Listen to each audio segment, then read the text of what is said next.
seu super desconto. Inter.com. O agito da sua manhã. Na cidade, um giro de notícias no seu rádio. Mix Café.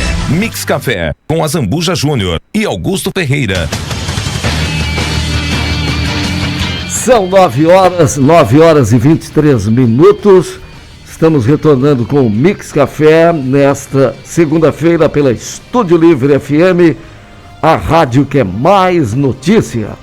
Trazendo agora a entrevista do dia da segunda-feira. Augusto. Verdade. E nessa segunda-feira nós vamos falar sobre saúde. Nós estamos recebendo aqui a secretária Zé Leonara Branco. Bom dia, Zé Leonara. Bom dia aos ouvintes, bom dia aos meus amigos aqui presentes. Estamos de novo. Estamos aí, né? Como é que está a avaliação da secretaria quanto à Covid-19?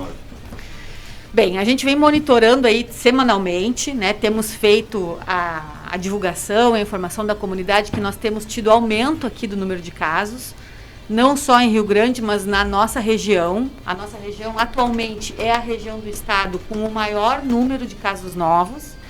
Isso requer aí que a gente repense um pouco os nossos cuidados, as nossas ações, sobre o aspecto do cuidado individual mesmo, né? E também porque isso tem impactado na utilização dos leitos, né? Nós temos hoje uma condição diferente do que tínhamos lá no meio do ano, quando estávamos com o auge aí, né, da onda da Covid. E agora, como a gente tem vacinação, esse impacto ele é um pouco menor, né? Mas a gente tem visto aí que mesmo a pessoa vacinada, ela pode sim se contaminar e transmitir. Esse é o maior problema, porque ela, na maior parte das vezes, ela pode ser assintomática. Então, ela nem saber que se contaminou, né? Então, é muito importante reforçar que quem tiver qualquer sintoma gripal, né, ele é potencialmente um risco de Covid. Pode descartar, né, porque tem outras gripes circulando, né, tem a questão da primavera, que muda o clima, mas também a gente tem que ficar alerta para a questão de que os sintomas, ele é um dispositivo, digamos assim, né, de tomada de decisão. Bom, tenho sintomas há pelo menos 24 horas, eu vou procurar o serviço de saúde para fazer a avaliação, testar, né, ficar em isolamento por alguns dias até ter o resultado e diminuir essa circulação viral, né? Qual é os postos do município que as pessoas podem procurar, Zé Leonara? Todas as unidades fazem o atendimento de avaliação para Covid, né? E nós temos as unidades que fazem a coleta para o teste, né? Porque essas são as consideradas unidades sentinelas. Mas qualquer unidade de saúde está habilitada a fazer a avaliação e fazer a solicitação da testagem, que é o primeiro passo a ser dado, né? E fazer, então, a orientação e o devido isolamento. Nesse momento que a gente está, o que mais vai fazer o efeito é que a pessoa sintomática e o contato dela, imediato, então quem está no domicílio, né, que é o contato direto, se isole nos primeiros dias, porque aí a gente já está cortando a cadeia de transmissão, né? O que tem dificultado é que como as pessoas demoram a perceber os sintomas, né, ou muitas vezes, eu tenho rinite, eu tenho sinusite.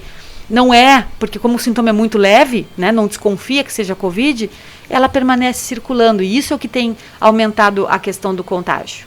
E as internações também, eu estava dando uma olhada no boletim de ontem, né, a Santa Casa de 20 leitos da UTI já tinha 17. Claro, nem todos são daqui de Rio Grande, sim, mas mostra um aumento no número de casos. Né? Sim, nós tivemos alguns períodos aí, acho que uns 30 dias atrás, que nós tínhamos 2 internados, 3 internados. Né? A gente está com a Santa Casa, que são os leitos de UTI nessa condição, né, 80% dos leitos ocupados, e o SPA da FURG, 100% dos leitos ocupados. E na UPA da Junção, a gente tem mantido, dos 5 leitos, a gente tem mantido, né, praticamente toda a capacidade ocupada.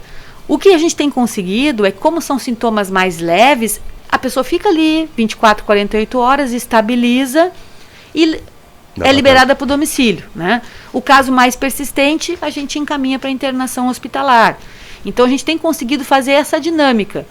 Mas, diariamente, a gente faz esse controle, né? Já temos discutido com os hospitais, se houver necessidade, né? Uma questão imediata de poder aumentar essa oferta de leitos. Mas é uma situação bem delicada, assim, que a gente realmente vai precisar ficar mais atento para fazer esse controle. Uma coisa também, a nível de vacinação segunda dose, o número como é que está? Está bom ou ainda tem muita gente ainda para fazer a segunda dose? Em termos de percentual, a gente tem uma cobertura boa, né? Nós estamos nos aproximando aí dos 70% de cobertura, a gente já passou dos 60% de cobertura de dose 2. O que é o problema? Nós ainda temos pessoas que não fizeram dose 1, é um percentual baixo do ponto de vista quantitativo, né? Porque a gente estima aí que em torno de 10% da população ainda não procurou, da população vacinável, né? Não procurou para fazer a vacina. Só que se soma isso aquelas pessoas que já se vacinaram, mas não tiveram uma resposta boa, porque tem isso também, né? Então, a população acima de 80 anos, em média, 10% dela não vai ter uma resposta adequada, por isso até que tem terceira dose, né? Da população adulta em geral, em torno de 5% também não vai ter uma resposta boa. Então, a gente, somando isso a quem não fez a vacina, a gente aumenta o grupo de pessoas suscetíveis, como a gente diz, ou seja, aquelas que são mais expostas, né? E que se contaminando e tendo sintomas leves ou não apresentando sintomas, ela acaba disseminando, né? Ela acaba transmitindo, porque a transmissão ela é muito rápida, né? Muito mais dessa variante que atualmente o estado tem circulante, que é a Delta, né? Ela tem uma transmissibilidade maior, ela é mais contagiosa. Em Rio Grande tem aqueles 4 casos, estão sendo monitorados ou tem mais alguma coisa?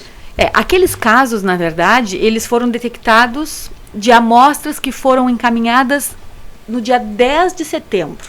Então, quando a gente recebeu o resultado, essas pessoas já estavam bem. Sim. Não tivemos óbitos entre esses 4, né? São pessoas que não saíram de Rio Grande, que não tiveram contato com pessoas de fora. Então, isso nos leva a crer que a pessoa se contaminou dentro do próprio município, ou seja, porque há circulação. O que acontece? A testagem para a identificação das variantes, ela tem acontecido por amostragem, né? Então, o laboratório do estado, o LACEN, ele vai triando amostras de trabalhadores da saúde, de pessoas idosas e também de surtos, né? Onde ocorre surtos, eles identificam a característica e, dependendo da condição, eles fazem uma pré-triagem, que é um exame que é feito no próprio LACEN, e se aquele exame de triagem ele já demonstra incompatibilidade, aí ele vai para fazer o sequenciamento total, que é feito na Fiocruz, no Rio de Janeiro. E foi isso que aconteceu, né?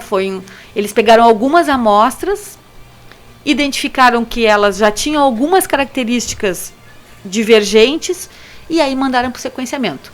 E não sei se vocês viram, mas foi no dia 27 que confirmou, e no dia 28 saiu 3 casos de Pelotas e 2 casos de Bagé também da variante Delta. Ou seja, confirmou a circulação na região. Né? E aí vem essa questão da gente redobrar os cuidados no sentido de ficar alerta, né? E uma coisa que as pessoas têm me perguntado assim, mas não vão suspender atividades, não vão fazer lockdown.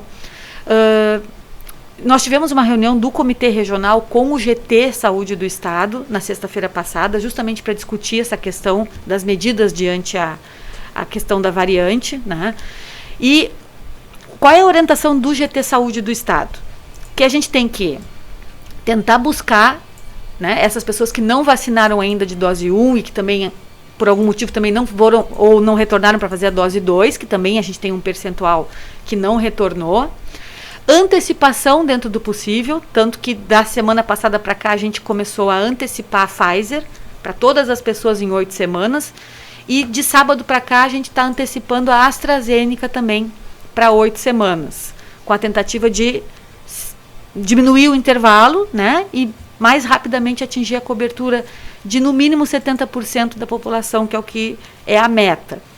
Outras ações que eles recomendam é o que a gente tem feito. Falar do assunto, orientar a população, esclarecer que o cuidado individual é que faz a diferença, né? Porque isolar áreas, suspender atividades, nesse momento não vai ter uma boa adesão, né? A gente não vai conseguir aquele resultado que a gente teve lá no início da pandemia, porque estava realmente todo mundo muito assustado, na atual situação, em função da situação econômica, né, no retorno das atividades, a gente não vai ter uma adesão adequada e a gente não vai conseguir, né, fazer esse controle. Então, como hoje a nossa situação, apesar de ter aumento, nem se compara ao que tivemos no meio do ano, né, certamente em função da boa cobertura vacinal, a orientação é essa: melhorar a cobertura, buscar quem não fez vacina ainda, né, para proteger essas pessoas e bater no sentido assim de reforçar, né, que não dá para parar de usar máscara, não dá para não manter o distanciamento mínimo de 1 metro, 1,5 metro pelo menos das pessoas, né, incentivar a população a que mantenha esses cuidados, principalmente na questão domiciliar, porque a gente já tem um estudo que demonstra que o contágio maior é dentro do próprio domicílio, porque aí as pessoas, claro, não se protegem, porque convivem diariamente, né? Então, essas são questões que a população ainda precisa ficar atenta, né? Vai para um evento coletivo, vai de máscara, leva o álcool gel, tenta manter o distanciamento. É uma coisa que eu tenho visto aí, esse fim de semana andei nos supermercados aí, estava vendo o pessoal, todo mundo com máscara, mas é difícil tu ver alguém com álcool gel, né? O pessoal não está usando, né? Às vezes pode até estar no carro, mas até chegar o carro pode se contaminar. Então não custa nada andar com um frasquinho, né? Sim, álcool gel, carregar na bolsa, carregar lado, né? Porque na verdade a gente sabe que é efetivo, né? Se fizer adequada a higiene ou aplicar o álcool depois que estiver saindo, ele, descarregou no carrinho, nem digo no carrinho, mas no balcão ali, né, para passar no caixa, já higieniza, né? Botou dentro do carro ou chegou em casa, largou, a primeira coisa, lava as mãos, porque isso interrompe a cadeia. A gente sabe que é efetivo, né? Bom, uma coisa também que teve esse fim de semana aí foi a cirurgia de catarata, que era uma coisa muito antiga e que estava parada, né? Sim, nós temos pessoas aguardando desde 2017, né? Identificamos quando chegamos na secretaria uma demanda gigantesca, né, por cirurgia de catarata, também por consulta de oftalmo. E uma das tarefas que nós tínhamos recebido já do prefeito lá, né, no finalzinho do ano passado, é que resolver a questão da catarata era algo prioritário, né, na proposta de reorganização que ele estava trazendo. Então, a partir daí começamos a buscar, fazer identificação, fazer o estudo, buscar parceiros, né, e encontramos junto ao governo do estado uma parceria, né, para poder dinamizar essa proposta. Por que buscar o estado, né? Porque o custo da cirurgia de catarata ele não é baixo, né? Porque ele requer a consulta pré-operatória, depois 2 retornos pós-operatórios e todos os exames que envolvem o atendimento antes da cirurgia e a própria cirurgia em si, né? Que envolve outras instituições. E aí conseguimos, então, com o Estado e com a parceria da Santa Casa, colocar isso em atividade. Nós já chamamos em torno de 400 pessoas para passar pelo processo de avaliação.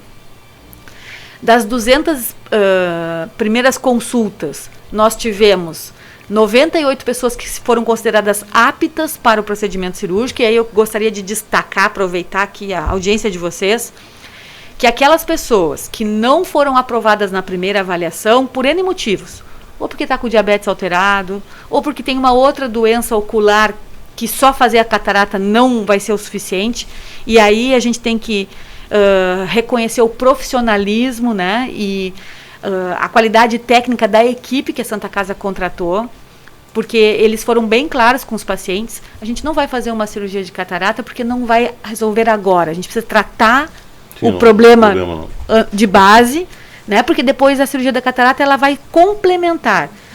Então essas pessoas foram classificadas, né? Orientadas. Alguns precisam fazer outros exames ainda para depois ser liberado para cirurgia. E desse grupo de 98, nessa sexta, 28 já foram operados, né? E tem uma parte do grupo que vai ser operada aí nos próximos dias, 15 dias ou 30 dias, dependendo da avaliação que o médico fez. Então, ressaltar que quem passou pela triagem e o médico considerou ele inapto no momento, vai retornar, e a gente realmente teve alguns casos onde a orientação foi, é tarde demais, já não adianta mais fazer a cirurgia, porque é risco, né, para o paciente, em função de longo tempo de espera. né? E nós temos agora, para as próximas semanas, outras etapas. Esse momento que a gente considerou como a primeira fase do mutirão, são 320 cirurgias no total que vão ser realizadas, né? 160 a cada mês, só que para conseguir atingir as 320, a gente tem que chamar um número muito maior de pacientes para ir triando e fazendo todo esse movimento. Então, nesse momento, assim, a gente está muito contente com a resposta, com o resultado, né? Porque conseguimos desencadear esse processo já no primeiro ano do nosso governo, né? Porque era algo que a gente talvez não conseguisse começar a concretizar ainda esse ano, né? Mas o resultado foi muito positivo. Nós teremos, tem uma situação aí que são aquelas pessoas que a gente não consegue contato, porque mudou o telefone, né? Porque o cadastro não está atualizado. Então nós estamos organizando, através das unidades, uma busca ativa dessas pessoas, e entre hoje e amanhã a gente vai divulgar canais, né, para o familiar ou até o próprio paciente possa estar atualizando os dados, porque a gente vai avançando na fila, mas vai sempre retornando naqueles que a gente não conseguiu contato para ir chamando. Porque realmente a prioridade é buscar quem está mais tempo esperando na fila, né? E quem ainda não está na fila, para poder ingressar, tem que passar pela avaliação médica nas unidades. Então a gente já organizou com as equipes, o paciente passa pela triagem, tem indicação de avaliação oftalmológica, é feito o encaminhamento. Só que quem entrar esse ano, certamente a gente não vai conseguir chamar até dezembro, né? Mas não vai ficar 4 anos esperando na fila, né? A nossa intenção é que a gente até setembro consiga zerar essa fila de 17 a 20 e a partir daí a gente já comece a chamar o 2021. Então, é uma coisa muito dinâmica, né? E a gente precisa realmente contar com essa efetiva participação da comunidade, que tem respondido super bem, né? Atendem o nosso chamado de forma ágil, né? A família se organiza para dar estrutura para levar o idoso, porque a maioria deles são pessoas bem idosas que precisam de acompanhante, né? Mas tem sido um trabalho muito gratificante. Uma coisa também que é uma preocupação, a gente sempre recebe aí muitos pedidos, né? A gente sabe da dificuldade que o município está tendo no sentido de contratar médico. É uma coisa que não é de agora, né? Vai acontecendo há muitos anos. Como é que está a situação aí? Esse é um desafio assim que tem sido muito difícil, né? Primeiro porque a gente já fez, só este ano, nós já fizemos 5 processos seletivos, estamos no 6º, tem um processo atualmente aberto. Fizemos um concurso público, tivemos um médico que assumiu até agora do concurso público. Dos processos seletivos, ofertamos mais de 20 vagas e conseguimos contratar 5 profissionais no total até agora, né? Temos perdido profissionais porque são chamados para prestar serviço obrigatório, né? Marinha, Exército, e também porque tem um contrato, que é o contrato do Ministério, que é o Mais Médico, também, que ele tem um período de validade, vai vencendo. Temos 6 vagas desse contrato do Ministério em aberto, que não são preenchidas vagas. Então tem uma série de situações, né, porque a pandemia ela acabou trazendo um maior custo da mão de obra médica no mercado como um todo, né? Então, e também uma escassez, porque como eles eram mais requisitados nos hospitais, né, acabavam se direcionando para esse tipo de atendimento e foi ficando, né, vamos dizer assim, um desabastecimento da rede como um todo, né? E como tu disse, isso, quando a gente chegou na secretaria já tinha, né, uma defasagem dos 20 profissionais que a gente tem até hoje, porque foram ampliadas as últimas equipes, elas foram criadas sem médicos para conseguir fazer a cobertura adequada. Isso acabou até trazendo dificuldades com relação ao próprio remuneração que o Ministério faz, porque o custo hoje ele é 50% do recurso que vem do Ministério e 50% do recurso próprio do município, né? Então, precisa uma organização para a gente poder dar conta dessa demanda. Nós estamos finalizando, estou até com o processo aqui, finalizando uma proposta que vai ser encaminhada ainda essa semana, está passando pela avaliação do Conselho de Saúde, né? Já tem uma pré-proposta aprovada no Conselho. A gente vai tramitar isso essa semana para tentar, em dezembro, né, estar com essa proposta de contratação aprovada e chamando os profissionais para atuação. É para a contratação de 20 profissionais médicos para colocar nas unidades de saúde da família e prioritariamente aquelas que hoje estão com déficit, né, de atendimento. Não, eu quero agradecer a tua presença, sei que teus compromissos aí, nós também temos, né, mas no sentido de dizer que a gente está sempre à disposição aí, no momento que tiver informações aí, sobre essas cirurgia de catarata, que precisa chamar o pessoal, divulgar, tu sabe que pode contar conosco. Não, com certeza. E a gente tem usado todas as possibilidades de contato com a comunidade, né? E só reforçar que nós estaremos fazendo essa divulgação, aonde o familiar ou o próprio paciente pode atualizar o seu cadastro, se ele estiver cadastrado, né? Porque se ele é paciente novo, sim, que entrou agora, né? A não ser que seja uma urgência oftalmológica, a gente não tem como passar por cima de todo mundo que está esperando. Então o critério é esse, é tempo de espera, e a gente vai fazendo o chamamento e as pessoas vão ter finalmente a oportunidade de ser bem atendidas com relação à área de oftalmologia. Desejo boa semana de trabalho para ti, estamos sempre à disposição. Muito obrigada, uma boa semana a todos vocês também. Zambuja. Muito bem, tivemos a entrevista do dia, vamos a um breve intervalo e já voltamos. O Agito da Sua Manhã. Na cidade, um giro de notícias no seu rádio. Mix Café. Mix Café com a Zambuja Júnior e Augusto